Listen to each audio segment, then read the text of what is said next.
Olá pessoal, programa Amigo Animal começando e hoje a gente vai conversar sobre um assunto que em especial eu amo, é a aromaterapia. Essas terapias que eu costumo dizer que são as terapias alternativas ou holísticas, elas são muito positivas para os animais. Eu falo para os animais porque é com quem a gente trabalha. Mas hoje a gente vai falar com uma pessoa top. Ele é Master Aromaterapeuta, o André Ferraz, que vai dar uma aula para a gente sobre como funciona a aromaterapia. André, é a primeira vez que a gente está fazendo um programa assim como live. Muito obrigada pela oportunidade. E eu gostaria que você começasse falando de onde você é e o que é ser Master Aromaterapeuta e como é que você abraçou essa profissão. Perfeito. Bom, primeiramente agradeço muito o convite. É um prazer para mim estar aqui. A aromaterapia, ela é uma ciência relativamente recente, mas que vem ganhando muito espaço. Então, os resultados terapêuticos que os óleos essenciais oferecem nos seres humanos e também em animais são embasados cientificamente e têm uma taxa de sucesso muito grande. Isso naturalmente anima qualquer pessoa que gosta de terapias naturais, terapias alternativas, porque é uma das terapias alternativas que tem maior embasamento científico. E como eu venho de uma família de pais cientistas, eu sempre fui muito criterioso para isso, mas sempre gostei de práticas naturais e terapias holísticas. Mas a aromaterapia ela me fisgou muito porque eu consigo ter um diálogo com um médico ou com uma pessoa extremamente racional e mostrar para ele que existe uma lógica intrínseca na aromaterapia.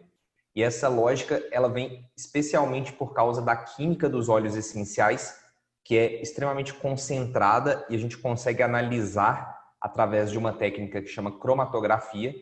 E nessa trajetória, né, a minha mãe, que ela fez o doutorado dela nessa técnica da cromatografia, ela acabou se tornando uma referência na análise de óleos essenciais no Brasil. Então a gente teve um salto na qualidade depois que as empresas começaram a fazer as análises com ela, porque a gente consegue saber exatamente o que tem dentro do óleo essencial e evitar adulterações. E aí ela me apresentou a aromaterapia e como eu sou psicólogo, eu gostei muito dessa abordagem, então abracei e vi um espaço também no mercado, um buraco, onde poucas pessoas conheciam sobre a aromaterapia e os óleos essenciais, e vendo os resultados terapêuticos que dava, eu senti essa missão de levar essa informação para mais pessoas, porque eu acredito muito nas curas que a aromaterapia pode proporcionar, tanto no nível físico quanto mental, e auxiliar a gente também no nosso nível espiritual, por que não? Ô André, como é que você sente a aceitação da aromaterapia na classe médica? Você acabou de dizer que você pode discutir sobre aromaterapia com um médico alopata, um médico tradicional. Como você sente isso? Eu acredito que ainda existam poucos médicos que se disponham, vamos dizer assim, a descer do pedestal e conversar de igual para igual e aceitar. Eu lembro quando se falava da acupuntura, que alguns médicos ironizavam a homeopatia, eles diziam que isso não era medicina, né? A classe médica não aceitava a homeopatia. Como é hoje a aromaterapia na classe médica? Você consegue desenhar um quadro disso? Sim, no Ocidente, de uma forma geral, a gente é extremamente influenciado pelo modelo mais cartesiano, materialista. Então, tudo que remete a algo mais natural, a algo mais que trabalha com um pouco mais de energia, talvez, ou que tem adeptos ligados a terapias holísticas, isso vai cair num preconceito. E isso é muito negativo porque acaba que a pessoa não abre a cabeça dela para investigar uma a uma, mas é uma forma dela ter um atalho, né? Ela recusa tudo que vem mais ou menos desse setor aí. E na França, por exemplo, as faculdades ensinam sobre óleos essenciais, tem muitos médicos que fazem, só que lá, por exemplo, os médicos são aromaterapeutas cartesianos materialistas. não tem uma abordagem mais energética, por exemplo, ou um pouco mais mística, esotérica, como a gente vê em outras partes do mundo.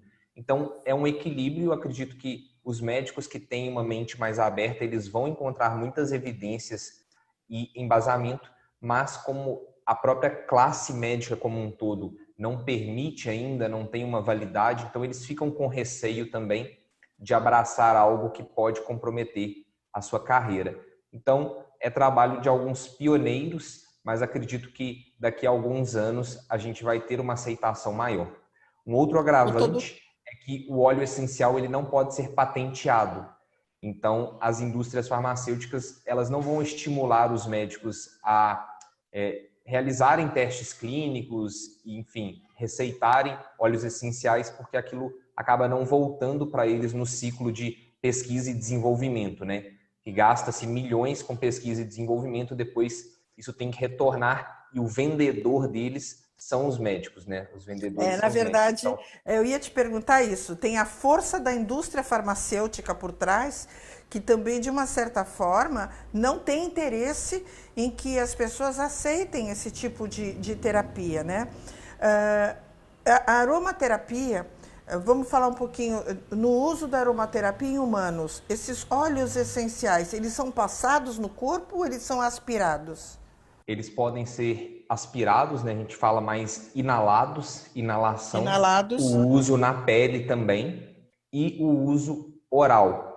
O uso oral é um pouco mais avançado, né? Para quem já trabalha com aromaterapia ou faz um curso mais aprofundado, mas a gente tem que lembrar que os óleos essenciais, eles fazem parte da nossa dieta há milhares, até milhões de anos. A gente tempera a comida com as plantas que geram os óleos essenciais no final das contas. Então é como se o nosso corpo ele fosse acostumado a metabolizar esses componentes. Então mesmo quando a gente ingere, não existe uma toxicidade tão alta. Claro que depende da dosagem, Tipo quais? depende Desculpa, do óleo essencial. Tipo quais? Que tipos de temperos você poderia citar que faz parte da nossa dieta e que são utilizados na aromaterapia? Vamos lá, existe uma família botânica que chama Lamiácea. Ela, por exemplo, a gente utiliza praticamente todas as plantas mais comuns de temperos e chás vêm dela. Então a gente tem o tomilho, o orégano, o alecrim, a sálvia, a gente tem o hortelã, o manjericão, a própria lavanda. Então essas plantas aromáticas de chás e temperos em geral, né? A gente vai ter aí também canela, cravo. E se a gente lembrar um pouco da história das especiarias, a gente percebe que o próprio descobrimento do Brasil, as idas na Índia, a fundação da Europa moderna, ela veio muito do tráfico de especiarias. Porque são produtos muito valorizados há muito tempo e caros também, né? Então os óleos essenciais, eles também têm um valor agregado, porque essas plantas, elas precisam ser plantadas, colhidas, tem todo um manejo, não é algo que vem do laboratório. Então acaba tendo um valor agregado e difere de cada óleo essencial, porque alguns óleos a gente consegue usar maquinaria para colheita, por exemplo, outros não, tem que ser uma colheita manual, como no caso do óleo essencial de rosas. Então tem várias peculiaridades e hoje a aromaterapia no mundo tem crescido vertiginosamente, especialmente porque as pessoas estão mais abertas para terapias naturais, eu acredito. Nos animais, como elas funcionam? Qual é o canal utilizado? Eu já vou emendar uma outra pergunta para você poder discorrer sobre ela. Uma pessoa, um animal que esteja fazendo um tratamento com uma medicação alopática, ela pode ao mesmo tempo estar fazendo uso da aromaterapia? Esse remédio alopático não vai inutilizar, anular o tratamento com a aromaterapia ou vice-versa? No caso do animal ou humanos? No caso dos animais agora. Dos animais, tá. No caso dos cães, especificamente, os cães, eles têm algumas peculiaridades, mas, em geral, eles são mais resistentes aos óleos essenciais do que os gatos. Os gatos são bem mais complicados para se utilizar óleos essenciais, inclusive eu não indico para pessoas leigas ou mesmo pessoas um pouco mais experientes na aromaterapia que não têm experiência nessa área. Mas, falando dos cães, é sempre importante ter o consentimento do veterinário e se o próprio veterinário ele entrar no processo do estudo da aromaterapia e for junto com a pessoa descobrindo o tratamento, vai conseguir ter um desmame mais rápido, vamos dizer assim, do alopático para a substituição para algo natural. E lembrando que a gente sempre defende uma medicina integrativa. Então, o óleo essencial, ele não necessariamente é a resposta para tudo. Ele ajuda em alguns aspectos muito chaves, como, por exemplo, a questão emocional, doenças de pele, mas quando se vai para doenças infecciosas, doenças inflamatórias mais graves e outros tipos de problemas mais crônicos, isso já é um pouco mais complicado, porque às vezes o cão já tem uma dependência daquele medicamento, o metabolismo do cão já se acostumou tanto com aquilo, então é algo bastante delicado. Então, principalmente em relação às emoções, eu considero que é a forma mais inofensiva da gente abordar os cães inicialmente, porque isso a gente consegue fazer com óleos essenciais simples que a gente tem em casa e a gente consegue promover um ambiente mais agradável para os cães, lembrando que eles sempre precisam escolher os óleos essenciais, porque o olfato deles é muito mais poderoso do que o nosso. Então, algo que nos agrada ou numa concentração que a gente usa para eles vai ser extremamente forte. Então, é preciso ter essas atenções. Mas, a princípio, o uso através da inalação em difusores de ambiente e borrifadores já é uma forma interessante de começar a acalmar os cães, visto que hoje em dia a maior parte dos tutores reclama de ansiedade, estresse, depressão. Verdade. Né? Isso. E os cães estando confinados também, eles acabam não tendo contato com a natureza, com as plantas, e os óleos essenciais se tornam uma ponte para eles sentirem aquele cheiro que os ancestrais deles sentiam na natureza quando eles eram mais selvagens. Existe uma medicação, como é que se chama, gente? Aquela medicação que você compra na farmácia, que tem o Rescue, que ai, me deu um branco agora. Florais. Os florais de Bach, que existe uma medicação que é chamada de Rescue, que é aquela a emergencial, que é a primeira que a pessoa vai tomar, alguma coisa assim. Na aromaterapia, por exemplo, continuando no caso dos animais, eu entendi que no caso dos gatos, os gatos é muito perigoso, eu já tinha ouvido falar que a aromaterapia precisa tomar muito cuidado para aplicar em gato. Existem pessoas que simplesmente vão fazendo, não é assim, pode causar problemas de intoxicação, pode piorar aquilo que você está tentando amenizar. Mas no caso dos cães, existe alguma medicação básica? Me entenda, eu não estou pedindo para você passar receita aqui para a gente, mas existe alguma coisa, quando você falou num difusor, o que a gente poderia, um animal que fica sozinho dentro de casa porque o dono trabalha o dia inteiro, o que você poderia, num difusor, o que a gente poderia estar usando para esse animal ficar um pouco mais relaxado, talvez aquele animal que sofre de ansiedade de separação?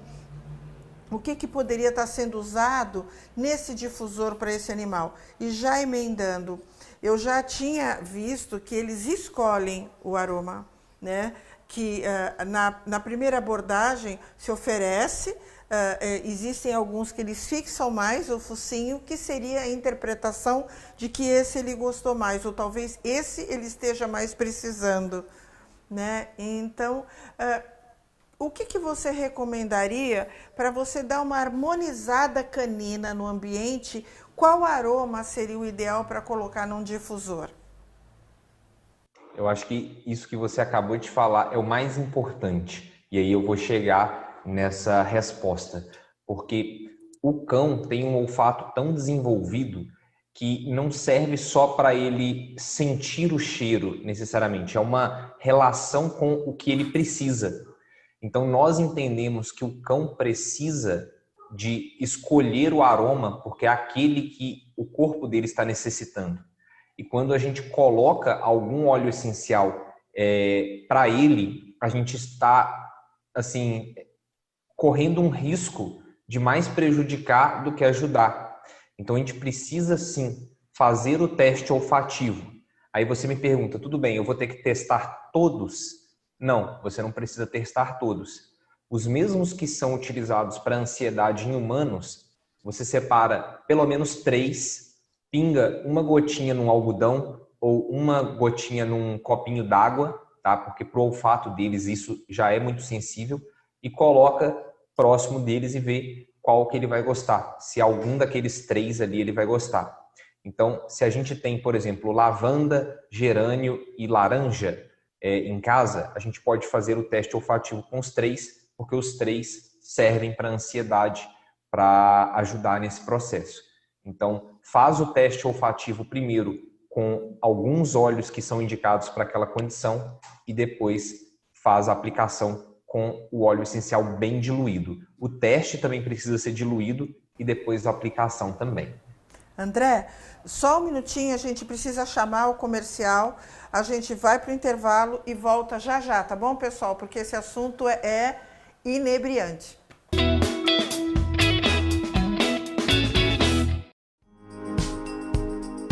Dicas do Ministério da Saúde para se proteger do novo coronavírus. Medidas simples de higiene podem te ajudar. Evite contato com pessoas que estejam com sintomas de gripe ou que já estejam doentes. Lave as mãos com frequência, principalmente depois do contato com pessoas doentes. Use lenço descartável para higiene nasal. Cubra o nariz e a boca quando espirrar ou tossir. Evite tocar nos olhos, nariz e boca. Lave as mãos após tossir ou espirrar.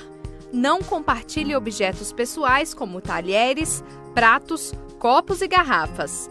Mantenha os ambientes bem ventilados. Se você é profissional de saúde, sempre atenda casos suspeitos utilizando equipamentos de proteção individual. Com estes cuidados básicos, você pode ajudar a reduzir o risco de contrair ou transmitir doenças respiratórias como o novo coronavírus.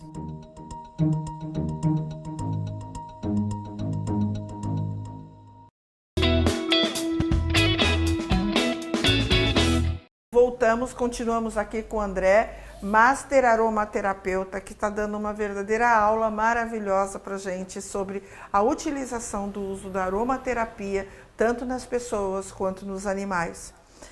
André, voltando para você, a gente agora tem pouquinho tempo, eu gostaria que você nos desse, completasse o seguinte, eu te fiz a pergunta de que aroma posso colocar no ambiente para deixar o ambiente mais tranquilo, tanto para os humanos quanto para os animais, principalmente quando a gente sai de casa e eles ficam mais tempo sozinhos. A minha pergunta é, esse aroma que você vai indicar, ele poderá ter gatos no ambiente? Isso não vai fazer mal, uma vez que o gato é muito mais sensível? E por quanto tempo isso pode ser deixado? Existe um limite de horas que esse difusor de aroma existe? Tem um tempo certo para isso? Sim, ótima pergunta. Eu acho que, primeira coisa, bom senso. Como eu disse, os gatos eles têm um metabolismo mais sensível, não é bom abusar. Eles conseguem metabolizar os óleos essenciais, mas são mais lentos para isso.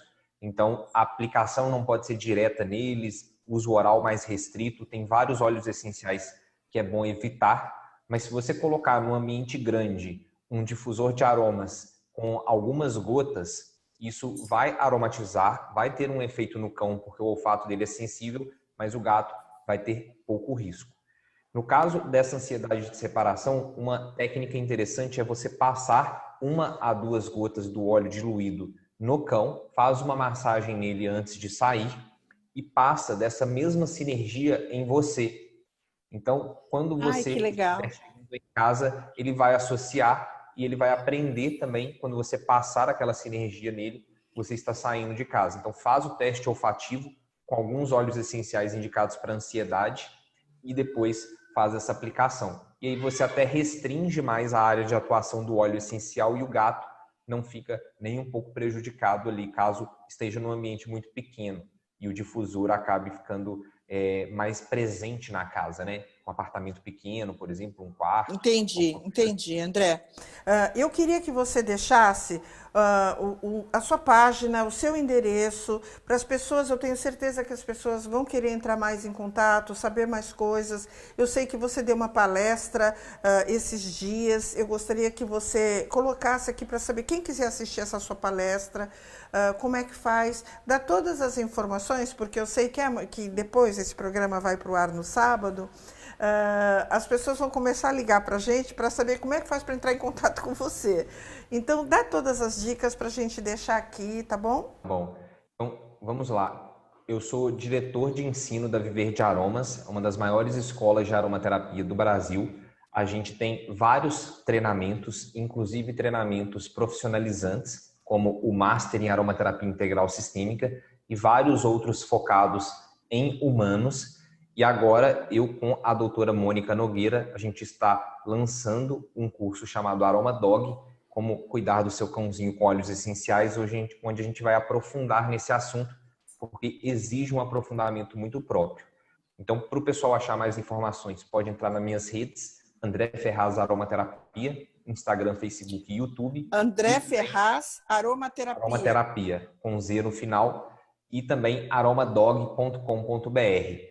Dá para achar a palestra, tem um conteúdo interessantíssimo e um e-book também. Eu não sei se dá para vocês disponibilizarem um link, mas eu posso deixar o endereço lá na página da palestra também, para quem quiser baixar o e-book, ou entre em contato comigo pelas redes sociais que a minha equipe manda para vocês. André, muito obrigada. Eu faria um programa inteiro com você falando sobre isso, porque eu sou apaixonada nisso. Eu fiz o curso de Reiki. A gente faz isso nos animais da Codevida e é uma coisa que, assim, eu sou muito franca.